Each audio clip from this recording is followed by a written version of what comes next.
Welcome to this EMSWeb training session. During this section, we're going to have an overview of how the audit inspection process works in EMSWeb. So we're going to go through talking about how to create the checklist templates, scheduling the audit or inspection, creating assigned checklists, creating findings and observations, creating POAMs and milestones, and then finally going through the process of how to close out the findings. So I find that going through an overview of this entire process is very beneficial because the process can get rather complicated depending upon what kind of audit or inspection you are trying to do in EMSWeb. In EMSWeb, all of this functionality is located under the Audit Inspection tab. So when we create a checklist template, that is done through the Checklist Creator subtab. When we schedule an audit or inspection, that is done under the Audit Inspection subtab. During the process of creating your audit or inspection, you're going to create your assigned checklists.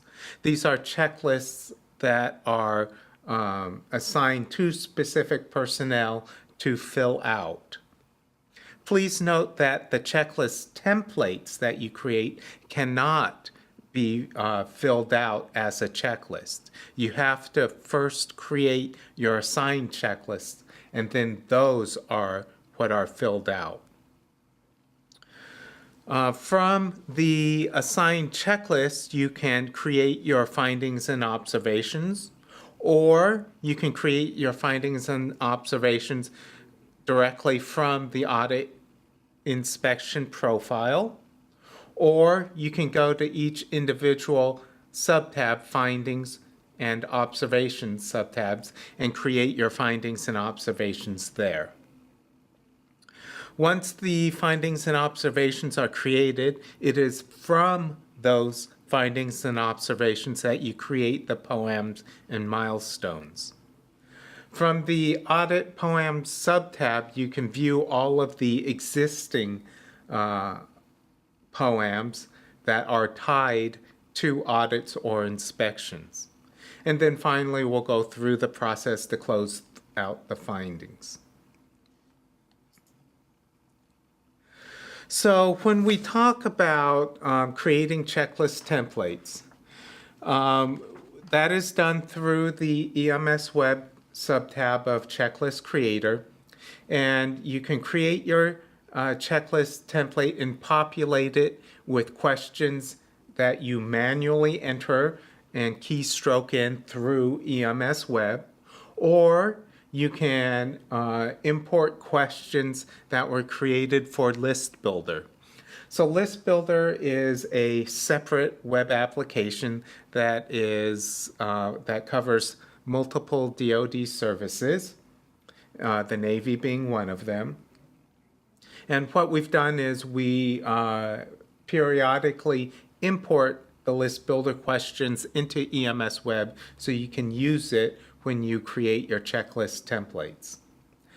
The questions in the checklist template can be easily maintained.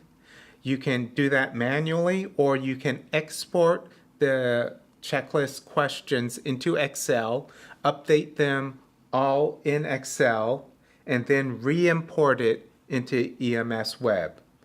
And then your checklist template questions will be updated. Please note that if you are creating your checklist template, you could export a blank checklist template question form into Excel and populate it there and re-import it into EMSWeb. So this is, if you already have your checklist created in Word or PDF or Excel, then this is an easy way to just copy it over into EMSWeb. Once created, checklist templates can be shared with other organizations. So if that organization is a child organization, it belongs below your organization in the hierarchy, then you can share your checklist template with those child organizations. Or the child organization can copy that checklist template and then update it to be customized for their use. When you schedule an audit or inspection, there are generally three types of audit or inspections that you create. One is the external audit, the other is internal audits, and then finally internal inspections. So EMSWeb makes a very large distinction between external and internal audits and inspections. So there are different rules and different processes going on for externals and internals.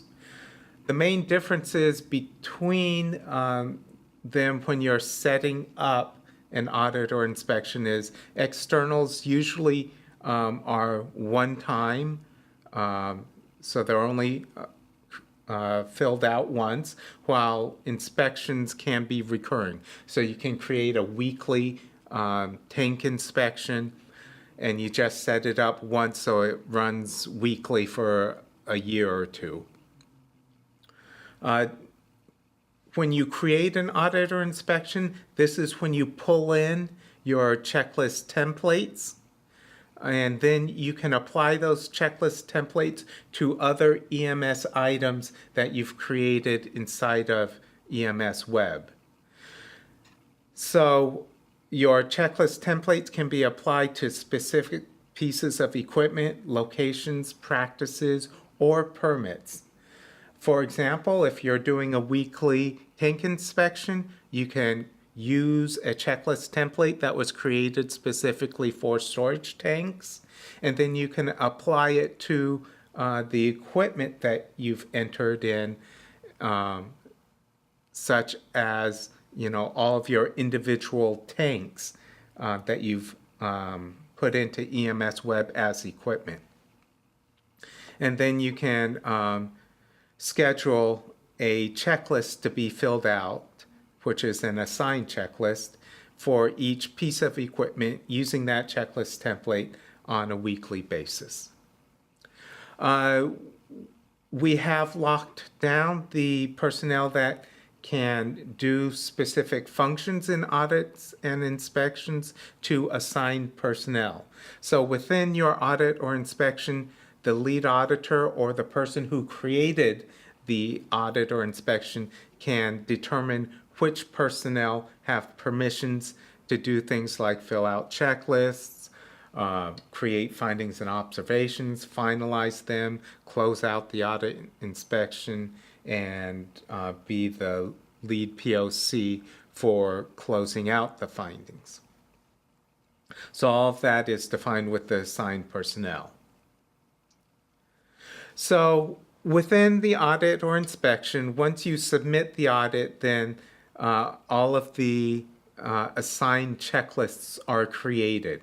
And so when that happens, the personnel that are assigned to fill out the assigned checklists are tasked with that within EMSWeb, which means that they get an automated email when that person goes to EMSWeb and looks under My Tasks, under the Home tab, or the My Dashboard, which is located on the right-hand side, then all of the checklists that were assigned to that person show up, and they can follow the links there to go to the exact checklist and fill them out. Also, the user can go to the audit itself, and then all of the checklists that they need to be filled out are available to that user at that point. Please note again that assigned checklists are the type of checklists that can be filled out. A checklist template by itself cannot. The checklist template is simply the template that contains all of the questions and the format of the checklist. So once the checklist is filled out, the user has the option right on the checklist to create findings and observations. And the main advantage of doing it from the checklist is that all of the information on the checklist that is relevant to the finding, such as the checklist description, the item ID, the and some of the other information on the checklist all get imported into the finding, and so a lot of the fields become pre-populated. You can also create a finding directly from the audit or inspection, and when you do that, that finding is tied to that audit or inspection, just like when you create it from a assigned checklist that belongs to that audit or inspection. When you create it directly from the audit or inspection, however, all of the fields of the finding have to be manually entered. Nothing is pre-populated. A audit or inspection can be closed, and what that means is that no further findings or observations can be created. So so the audit inspection becomes locked down to further creation of findings and observations. However, any finding or observation that has been created to that point can continue to be updated, worked upon, resolved, and closed out. The process for closing out findings depends upon whether a formal review process has been identified for that finding or not. So when we look at the process that a finding goes through, first it gets created by the audit or inspection personnel, and then and so at that point it's in draft form. So the first step is that the audit or inspection personnel finalize the findings. So for an external audit, all of the findings become finalized by the lead auditor prior to the end of the external audit. Then the finding gets assigned, and usually that is done by the audit or inspection personnel.